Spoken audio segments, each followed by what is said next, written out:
Chintamaneni Prabhakar Denduluru MLA comments. సొంత బాబాయిని హత్య చేసిన వారికి కొమ్ము కాస్తున్నాడు.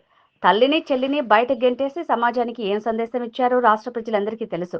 రేపు వెన్నుపోటు దినోత్సవం అని నిరసనలు తెలపాలని జగన్మోహన్ రెడ్డి పిలుపునివ్వటం విడ్డూరంగా ఉంది.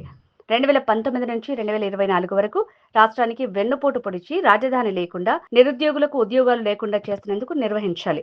రాష్ట్రంలో ప్రజలకు క్షమాపణ చెప్పి సరైన విధంగా వ్యవహరించకపోతే ప్రజలు మరింత బుద్ధి చెప్తారు. ఇప్పటికే బుద్ధి చెప్పి 11కి పరిమితం చేశారు. బాబాయిని చంపడం, తల్లిని చెల్లిని బయటికి గెంటేయటం, ఇంతకన్నా వెన్నుపోటు ఏముంటుంది? ఎవరికి మేము వెన్నుపోటు పొడిచాం? ఈ ప్రభుత్వం ఏ వర్గానికి పొడిచింది? ఏ రకమైనటువంటి వారికి అంటే మేము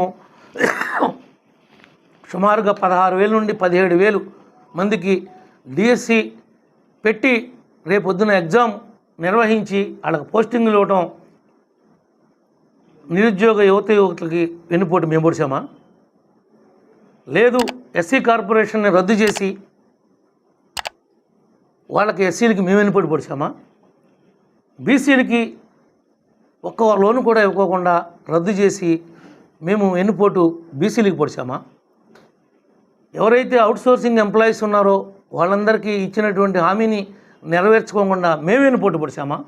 అన్నా క్యాంటీన్ తీసి పేదవారు తినేటువంటి అన్నంలో ఇసుక పోసి పేదలకు వెన్నుపోటు మేము పొడిచామా? ఎవరికి పొడిచాం వెన్నుపోటు? ఏ వర్గానికి పొడిచాం?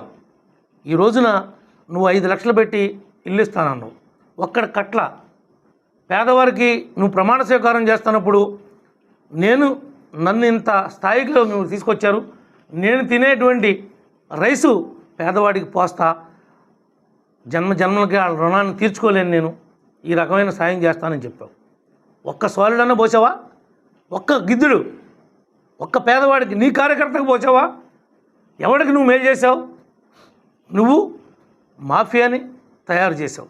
ఎక్కడికక్కడ మీ నాయకులు, మీ ఎమ్మెల్యేలు, మీ ఎంపీలు భూములు, ఆస్తులు, ఇళ్ళు కబ్జాలు చేశారు, శాండు దోపిడీ చేశారు, మట్టి మాఫియా చేశారు, గ్రావెల్ మాఫియా చేశారు.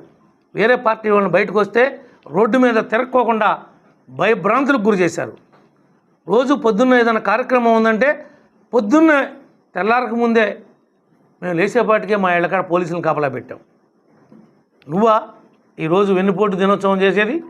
ఎవరు వెన్నుపోటు పొడిచారు? నీ బాబాయిని నెత్తుకు పొంచి తిప్పినందుకు నీ బాబాయినే చంపిన ముద్దాయిలతో నువ్వు అంటకాగుతున్నావు. నువ్వా వెన్నుపోటు దినోత్సవం జరుపుకునేది? మేమెవరికి పొడిచామని చెప్పు. మేము ఇచ్చినటువంటి హామీలు సూపర్ 6. మాకు అధికారం వచ్చి ఫస్ట్ సంవత్సరం కాబోతా ఉంది. ఓకే, మేము నెల తిరగకముందే మా ప్రధానమైనటువంటి హామీ 4,000 పెన్షన్ ఇచ్చి ఆడ యొక్క రుణం తీర్చుకున్నాం. ఎస్సీలకి బీసీలకి 2,50,000 ఇంటికి ఇస్తానని చెప్పి వాగ్దానం చేసాం, ఇంప్లిమెంట్ చేస్తున్నాం. ఏవైతే నువ్వు ఇళ్ళు శాంక్షన్ చేసావో ఆ ఇళ్ళ వాళ్ళందరికీ కూడా నెల నెల వాళ్ళ పురోగతిని బట్టి బిల్లులు కొడతా ఉన్నాం. మేము 18-19 సంవత్సరంలో మేము ఇచ్చినటువంటి శాంక్షన్స్ బిల్లు నువ్వు ఇవ్వలేదు 5 ఏళ్ళు. ఇప్పటికి కూడా నువ్వు ఇచ్చిన బిల్లు మేము కడుతున్నాం తప్ప మా కార్యకర్తలకి, మా నాయకులకి ఇంకా మేము పాత బకాయిలు తీర్చలేకపోయాం. రాష్ట్ర ఆర్థిక పరిస్థితి బాగోనందువల్ల ఇవాళ కాకపోతే రేపు కాకపోతే ఎల్లుండో మా నాయకులకి, కార్యకర్తలకి, ప్రజలకి నచ్చ చెప్పుకుని ఆ బాకీలన్నీ కూడా కట్టే బాధ్యత మేము తీసుకుంటున్నాం. నువ్వు రోడ్డు కాంట్రాక్టర్లకి పంచాయతీరాజ్ కావచ్చు, ఆర్ఎన్బి కావచ్చు, ఇరిగేషన్ కావచ్చు, వాళ్ళకు బకాయిలు పెట్టి వెళ్ళిపోతే ఆ బకాయిలన్నీ దశల వారీగా మేము తీరుస్తున్నాం. మేము రోడ్లన్నింటినీ పరుగులు పెట్టిస్తూ ఉన్నాం.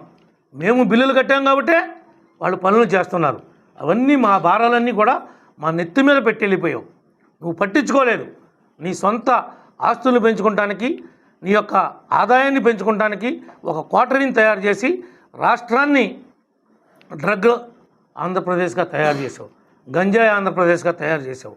నీ ఇష్టం వచ్చిన బ్రాండ్లు పెట్టి కల్తీ మద్యాన్ని తయారు చేసి పేదవారి యొక్క ఆరోగ్యాన్ని గాల్లో పెట్టేశావు. కొన్ని లక్షల మంది తాళ్ళు తెగిపోయినాయి.